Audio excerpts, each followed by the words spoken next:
Assalamualaikum warahmatullahi wabarakatuh. Materi kali ini adalah merumuskan indikator pencapaian kompetensi atau IPK dan tujuan pembelajaran dalam RPP. Rencana pelaksanaan pembelajaran atau RPP adalah rencana yang menggambarkan prosedur dan pengorganisasian pembelajaran untuk mencapai satu kompetensi dasar yang ditetapkan dalam standar isi dan telah dijabarkan dalam silabus. Lingkup RPP paling luas mencakup satu kompetensi dasar yang terdiri dari beberapa indikator untuk satu kali pertemuan atau lebih. Khusus untuk RPP terpadu atau tematik di SD, pengertian untuk satu kompetensi dasar untuk setiap mata pelajaran maksudnya adalah dalam menyusun RPP terpadu, guru harus mengembangkan tema berdasarkan satu kompetensi dasar yang terdapat dalam setiap mata pelajaran yang dianggap relevan. Langkah-langkah penyusunan RPP. Pertama, menganalisis kurikulum, selanjutnya pemetaan kompetensi dasar, kemudian menyusun indikator pencapaian kompetensi, selanjutnya menyusun tujuan pembelajaran, selanjutnya menyusun langkah-langkah pembelajaran, selanjutnya menyusun materi atau bahan pembelajaran, selanjutnya membuat media pembelajaran, menyusun evaluasi pembelajaran, dan membuat LKPD. Analisis kurikulum. Guru ataupun mahasiswa mampu menganalisis kurikulum sebelum membuat RPP. Guru atau mahasiswa wajib melihat isi salinan Permen Kurikulum 2013 dengan tetap memperhatikan tema maupun subtema yang akan dipelajari pada setiap tingkatan kelas. Guru ataupun mahasiswa harus mengetahui isi kompetensi dasar yang nanti akan dipetakan dan berdasarkan tema dan subtema. Pemetaan kompetensi dasar. Pemetaan kompetensi dasar wajib dilakukan ketika guru atau mahasiswa akan membuat RPP. Karena peta kompetensi dasar akan mengarahkan apa yang akan dilakukan pada setiap pembelajaran berdasarkan tema yang ada. Pemetaan ini dilakukan agar tidak terjadi tumpang tindih materi pembelajaran. Jadi, peta kompetensi dasar memudahkan guru kelas maupun guru pembelajaran terpadu atau tematik merencanakan pembelajaran berdasarkan tema dan subtema yang ada. Langkah-langkah pemetaan kompetensi. Pertama, mempelajari kompetensi inti dan kompetensi dasar yang terdapat dalam masing-masing mata pelajaran. Dilanjutkan dengan mengidentifikasi kompetensi dasar dari beberapa mata pelajaran yang dipadukan. Kedua, menetapkan terlebih dahulu tema-tema pengikat keterpaduan, dilanjutkan dengan mengidentifikasikan kompetensi dasar dari beberapa mata pelajaran yang cocok dengan tema yang ada. Contoh pemetaan kompetensi dasar. Saya mengambil tema berbagai pekerjaan dengan subtema pekerjaan orang tuaku untuk contoh. Jadi ada dua mata pelajaran yang diikat dari tema tersebut, yakni Bahasa Indonesia dengan KD 3.5 dan 4.5 dan IPS 3.3 dan 4.3. Jika memetakan kompetensi harus ada kesinambungan, maksudnya ada kognitifnya dan ada keterampilannya. Jadi misalnya saya mengambil 3.5, pasangannya harus 4.5. Jika saya mengambil 3.8, pasangannya pasti 4.8. Tidak sendiri-sendiri, mereka harus berpasangan. Merumuskan indikator pencapaian kompetensi atau IPK. Langkah-langkah dalam merumuskan IPK. Pertama, peta kompetensi. Kedua, indikator yang terdiri dari 3 bagian, yakni indikator pendukung, indikator inti atau kunci, dan indikator pengayaan. Setiap indikator disesuaikan dengan kata kerja operasional untuk level afektif, level kognitif, dan level psikomotorik. Level afektif itu ada di KI 1 dan 2. Level kognitif ada di KI 3 dan level psikomotorik itu ada di KI 4. Mempermudah merumuskan evaluasi untuk setiap KD.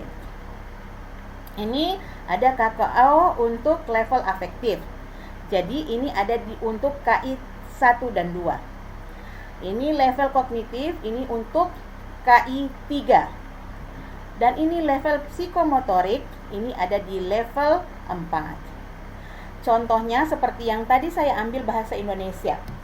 3.5 menguraikan pendapat pribadi tentang isi buku sastra atau cerita dongeng dan sebagainya. Sehingga saya harus mengambil saya harus menguraikan IPK-nya, indikator pencapaian kompetensi 351, 352, dan 353. 351 adalah C1 pendukung, 352 adalah inti, dan 353 adalah pengayaan. Inti di sini adalah sama KKO-nya dengan KD yang kita ambil. Di sini adalah menguraikan. Jadi inti di 352 saya tetap mengambil KKO dari KD yang saya ambil. Misalnya 3.5 menguraikan, sehingga 3.5.2 untuk inti saya menguraikan informasi terdapat di dalam dongeng. Seperti ini ya. Saya akan memberikan rangkuman bahwa setiap KD yang diambil harus berpasangan. Misalnya 3.5 dan 4.5, ataupun 3.1 dan 4.1, tidak pernah saling meninggalkan. Kata kerja yang ada pada KD menjadi IPK inti atau IPK kunci, seperti yang saya katakan tadi. Yang ketiga, untuk kata kerja operasional KKO dari KI 1 dan 2 dilihat pada level afektif, KI 3 dilihat pada level kognitif C, dan KI 4 dilihat pada level psikomotorik atau P. Ketika kita mencari IPK pendukung, kata kerja operasionalnya harus kurang dari level di bawah IPK inti atau kunci. Misalnya menguraikan pada level kognitif C2. Jadi, sebelum menguraikan pendapat pribadi, isi bacaan seharusnya siswa harus membaca. Jadi, level inti itu berarti level di sebelumnya adalah pendukung, adalah satu langkah kurang dari level yang ada di dalam inti. Jadi saya mengambil ketika harus menguraikan pendapat pribadi, siswa harus membaca dulu isi buku sastra itu. Jadi saya mengambil C1 membaca, dan ada di level C1. Namun jika IPK intinya ada di level C1, kita harus memilih KKO-nya lebih mudah daripada IPK inti. Ketika kita mencari IPK pengayaan, harus satu langkah di depan C2, satu langkah di depan IPK inti, atau sama tetapi levelnya lebih sulit. Ketika kita mencari IPK pengayaan, kata kerja operasionalnya harus lebih satu level atau lebih di atas IPK inti atau kunci. Misalnya menguraikan pada level kognitif C2. Jadi setelah menguraikan pendapat pribadi isi bacaan, seharusnya siswa akan mengurutkan informasi isi buku. Jadi mengurutkan ini ada di level C3.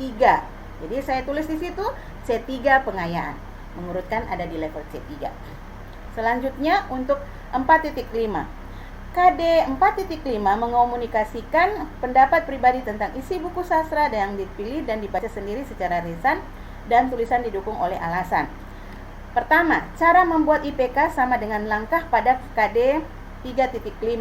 Jadi ada IPK pendukung, IPK kunci, dan IPK pengayaan. IPK terdiri dari 3, yakni IPK pendukung, IPK kunci, dan IPK pengayaan. Pada level psikomotorik ini boleh hanya terdiri dari 2 saja, yakni IPK pendukung dan IPK kunci, ataupun IPK kunci dan IPK pengayaan. Sehingga saya mengambilnya di P. Untuk level 4.5.1 level pendukung, saya mengambil membuat laporan, itu ada di P2. KKO-nya membuat. Untuk level kunci, untuk indikator kunci, saya mengambil menyajikan laporan, sama dengan mengkomunikasikan. Itu kalau kita cari di level kognitif P, itu ada di P4. Nah, ini setelah saya uraikan jadi seperti ini. Dia ada KD 3.3, ada 3 IPK, dan KD 4.3 ada 2 IPK. Menyusun tujuan pembelajaran. Menyusun tujuan pembelajaran itu lahir dari IPK yang disusun. Seperti tadi, Anda boleh lihat pada IPK ini adalah urutan-urutan cara kerja siswa melaksanakan kegiatan di kelas sehingga dengan tujuan seperti ini. Pertama, setelah